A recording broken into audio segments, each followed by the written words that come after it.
yesterday, the guy told me he would absolutely drive to Sacramento on these tires. And I think he was full of shit.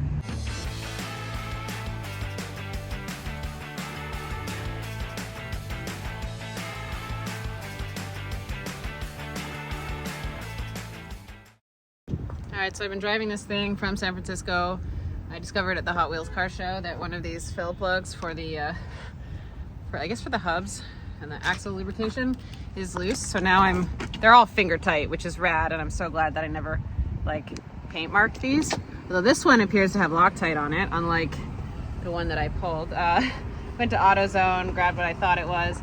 It's not, so now I'm literally pulling one that's finger tight, assuming it's not going to leak fluid all over the place. Seeing if I can find another one at Home Depot. Oh, why would they have the one size I need? This is super rad. Home Depot technically had M10 by 1.5 bolts, not the flange head, not the right length. So I got a bunch of washers, which I'm sure are like totally going to prevent the fluid from coming out, but at least I can top up the fluid, which is everywhere, and plug it for now. Temporary, but better than nothing. Oh, this is a new visual inspection of all of the tires. That's some pretty bad cracking. These are apparently known for blowouts. Each one has its own little issue that is bad, but this one definitely takes a cake with that and that. So here's what's happened. This morning I thought I'd just take a quick look at the wheels and tires. I had a leaking fluid situation yesterday that I was gonna fix, and when I took a closer look, I noticed a giant, like 4-inch crack and a chunk missing from one of the tires, and a couple of the others are looking a lot more like dry rotted than they were before, or like with just tiny micro fractures. And it seems like the driver's front is also about to like blow a hole in it. So I have a guy coming to change one of the tires, I guess the worst one, and I'm gonna try to limp this thing to somewhere that I can leave it until I figure out how to get the rest of the tires changed, because I don't think this is really sustainable. I don't really have a plan. It's going very well. I don't regret anything.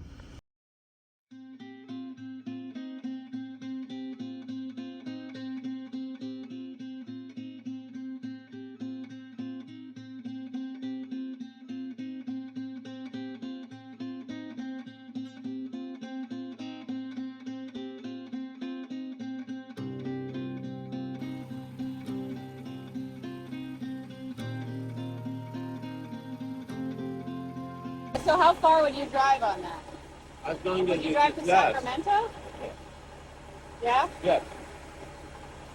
You probably hit the curb or something like here, and it's the pressure caught this. Yeah, I mean, the pressure of the impact, not the pressure, because you don't have that much pressure on this big old tire. Yeah. I'm a little concerned because I'm running them at a higher speed than they're rated for. Like how fast you want to go? Well, these are rated for like 50, 55, and I've been going like 70. 70. Oh yeah, this says 55. I could go slower, but if More stuff, the more stuff's gonna happen. I don't know. It's a lamination, right? But the experience, when I change over 30,000 tires. Under these, that's gonna be a structure of it. Somebody this guy gonna say something. There is a structure of the steel and thread and rubber, and this is the final coat, and you don't see those stuff. And make it look good. They can print on it. Yeah. And obviously good to be, one piece. But I saw the tires, the thread, the steel coming out, and they rusted, and they still drive on it. They pulled over because they went to the weigh station, the CHP weigh station, and the officer said, no, you're gonna change it. Yeah. By looking at your hydraulic hoses, come to the ship. Yeah, I know, I saw them. Yeah. This disintegration is gonna happen inside too. Yeah. And over all of these equipment, there is a small, tiny passages, a little bit of thing is good enough to block that passage, then I can feel the pressure over here. Yeah. See, this is the same thing. That's a 12-ton jack, 20-ton jack. I got the 12-ton jack. You should be able to operate it easy, smooth, and it's gonna it's not gonna go up. There is a blockage in your system. Yeah, that's the blockage in the hydraulic.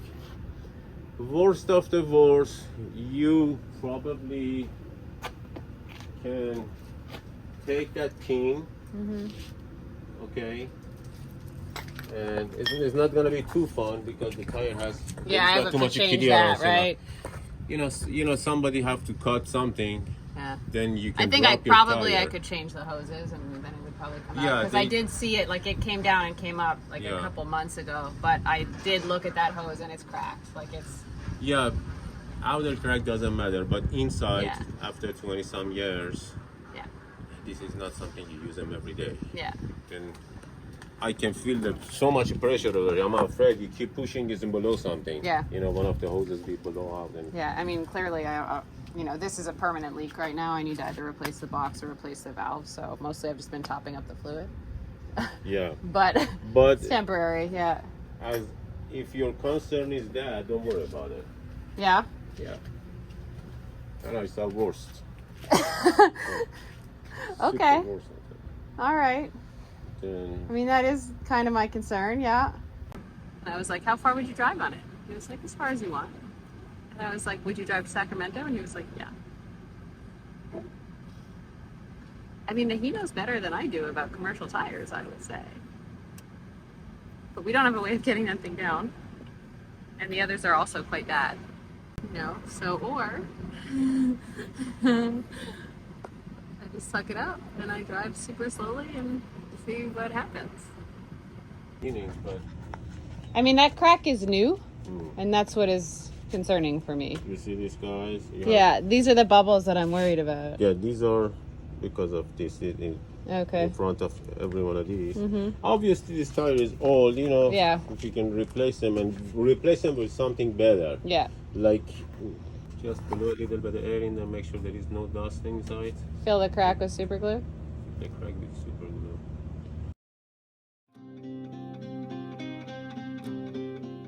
Yesterday, the guy told me he would absolutely drive to Sacramento on these tires. And I think he was full of shit. If ever you wanted to see how one of these tires is made, is pretty crazy.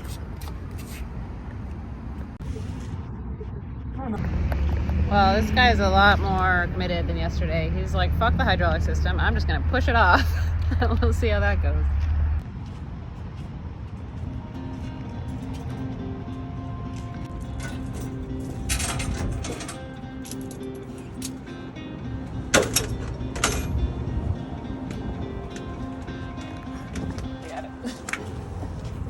Thank you. Are you gonna like push into the truck? Do you want me to push from the other side? No. Okay. Man, now I feel really dumb for how we didn't do this yesterday. That would have saved me a lot of hassle.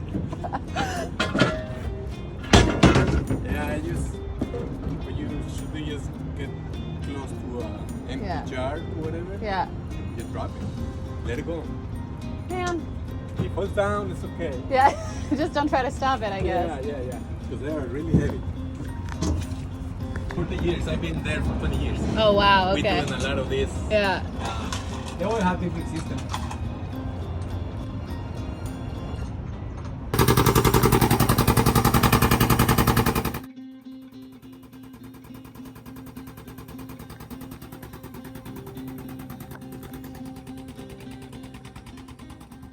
This guy's a million times more helpful than the guy yesterday. And literally, I was like, well, hydraulic doesn't work. He's like, okay, I'll just push the tire off. And now I feel honestly a bit dumb for not considering that option, but I will definitely know that for the future.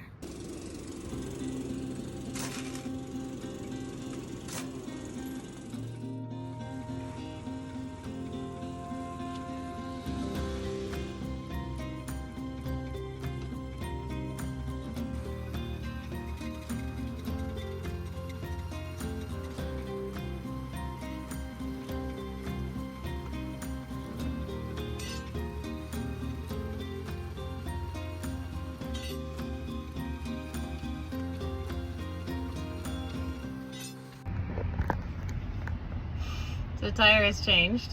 Guess what's not working anymore? The switch. Of course, I don't have the right size socket driver. Of course. So back off this panel comes. Huzzah.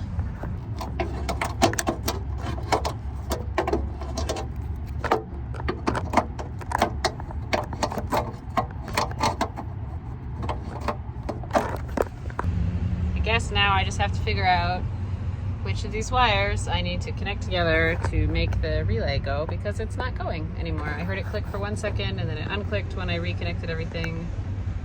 I don't know if it's in some kind of backwards loop or what, but rad.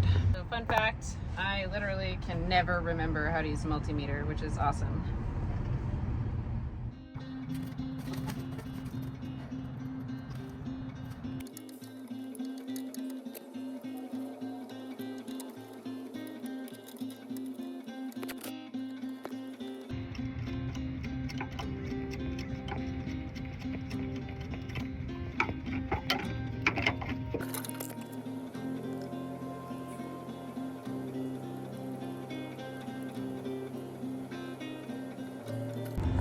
Alright, so this is the switch that failed. I wasn't paying attention, so I actually don't know which two of these go together. That's what I'm going to try to figure out. This is really dumb, but like I don't understand electrical very well. In spite of the number of times that people have like showed me how to use a multimeter or whatever. I mean, there's only 4 wires, so in theory I'm going to make this one look like that one, and hopefully that does the trick. My old one that Terrence put a plug on.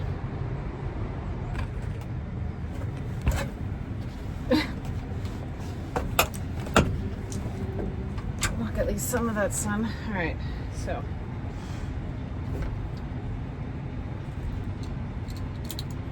I think it's the same on switch as what I ordered.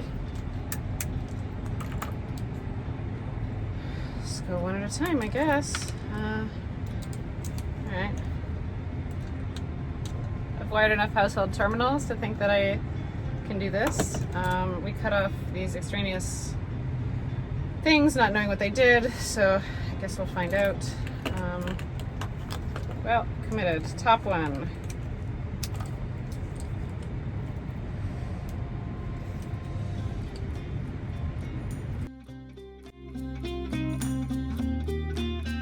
Top right. I guess it doesn't really matter.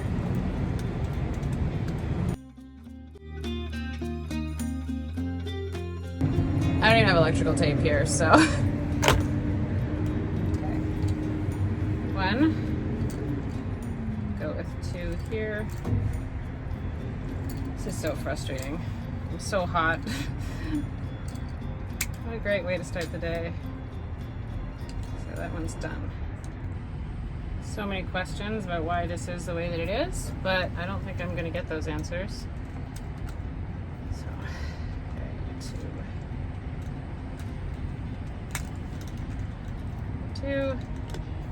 Okay. 2. So now 3 directly below, 4 across. Note to self, add some wire to the kit. It's clear I'm gonna have to carry like a full-on kit with this thing, so. Okay, well, in theory, it's the same. There's only one way for the plug to go, so fingers crossed. Well, believe it or not, plug that in, everything started working. So I guess I fixed it. Neat. Fucking truck. Well, I didn't fuck it up. I guess this truck is also kind of a lesson in like, you can probably do it yourself if you have to. Yay. Okay, so this morning so far, what a fun day I've had. I left Long Beach. I was convinced not to drive to what I would later learn was Compton because I just thought it was North Long Beach. Called in the morning, they were like, nope, but found a different location, 2 other locations in weeks that would. Was like, great, that's a half-hour drive, I should make it. Jump on the 405, I'm just about to get off, and I hear this noise like the ticking. And I'm like, that's weird, it sounds like I have rocks in my tires. And I go to, I'm almost at my exit. I go to my exit. I take the exit and I'm like, uh-oh. And then I realize the back rear is like done, destroyed, like fully blowout. So I call the guys and I'm like, what do you think? Can I drive 5 miles on this? And they were like, oh, please don't. And they come. And today, of course, the guy who came was like, no, we're fine. I'll just push it off. And I was like, oh, well, I feel dumb now. Cause yeah, I probably could have done that, but it's one of those things that this truck is like so intimidating and, just learning everything about it, I guess, kind of takes time.